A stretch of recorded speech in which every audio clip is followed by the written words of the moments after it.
All right, friends, we are going to do Tuesday's literacy and math lesson together. They're both going to be review skills, but before we even start, I have a fun book we're going to read. It's called The Night Before the 4th of July. And how perfect, because I hope you're wearing your red, white, and blue today. So think in your brain, when is the 4th of July? July, obviously, and that's a summer month. Now, do you know why we celebrate the 4th of July?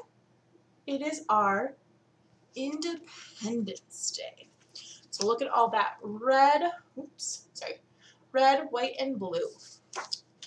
All right, this always makes me think of summer. Maybe you have some traditions you guys do for the 4th of July. All right, here we go. 'Twas the night before July 4th, and all across the USA, Americans were gearing up for Independence Day. Mom tied up the bunting while I gave Dad a hand.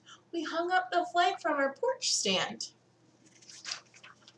The night we both slept sprawled out in our beds, while visions of fireworks popped in our heads. The next morning we dressed up in red, white, and blue. I even wore stars, one on each shoe. We lined up on Main Street. Look, here comes the parade floats. Hooray for the marching band and the 4-H club goats. The mayor tossed candy. I shouted, "Here, here!" And Uncle Sam, walking on stilts, brought up the rear. Now, friends, I know I'm reading something, and our 4th of July might sound really or look really different this year, but really it's about celebrating our Independence Day. So maybe you'll do some fun things with your family too. Friends and family came over for a backyard barbecue. Dad fired up the grill as a storm started to brew. The goodies were set on the picnic table with care. "Get 'em while they're hot," hollered Dad, flipping burgers into the air. But just when we sat down, it started to pour. "Grab the food," shouted Mom. And we raced through the door. "In hot dogs and salads and blueberry pie, in melon and corn, keep those potato chips dry." We gathered in the kitchen and spilled into the hall. "Squeeze in," said Mom, "there's room for us all." As we munched on our food, Grandma turned to Grandpop. "There'll be no fireworks show if this rain doesn't stop." "What?" we all shouted. "No rockets, red glare? 4th of July without fireworks? That's totally not fair." When what to our wondering eyes should appear, with the rain suddenly stopping, the sky was now clear.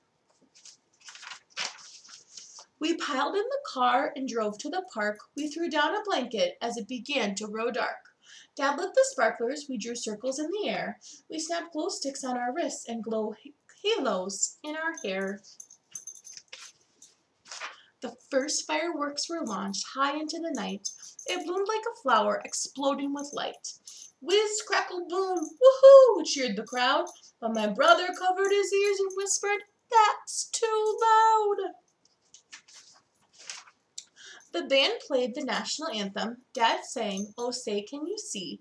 That's when I covered my ears because he's way out of key. And now the grand finale. Wow, the best I've seen yet. A sky filled with color, a show I'll never forget.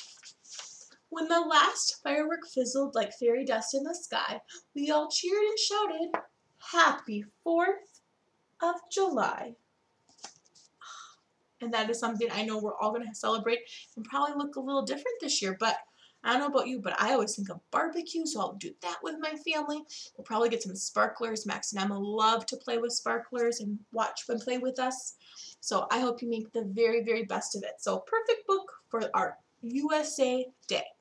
Now here is your literacy job. In that packet, there were letters. So you have a couple of choices. You could practice printing those letters, neat as can be, upper and lowercase all the way through. It's your own little book. Or if you have shading cream, or if you have paint or markers and crayons and do rainbow right, your choice. I just want you to practice printing your letters. upper and lowercase. Recognize that there's the sky, the fence, and the road, and making sure you do it between the lines. Nice and neat, okay? First graders do neat printing. Now, for math, in that same packet, there's some cool looking frogs. And you'll notice they're missing numbers, and you need to fill it in. But I have to tell you, on this sheet, there is an oops. There's a number that's not in the right spot. So it's your job to find that missing number, and you have to fix it. So, best of luck, friends. You're writing all the way to 100. And when you get to 100, flip it over and keep going. I want to see how high you can count. So for literacy, you're practicing your letters. For math, you're practicing your numbers. Both review, both excellent skills, getting ready for first grade. All right, friends, make sure you send me what you do. If you want to show me what you do for fun printing or fun numbers, I would love to see that as well. Have fun practicing writing your numbers and letters.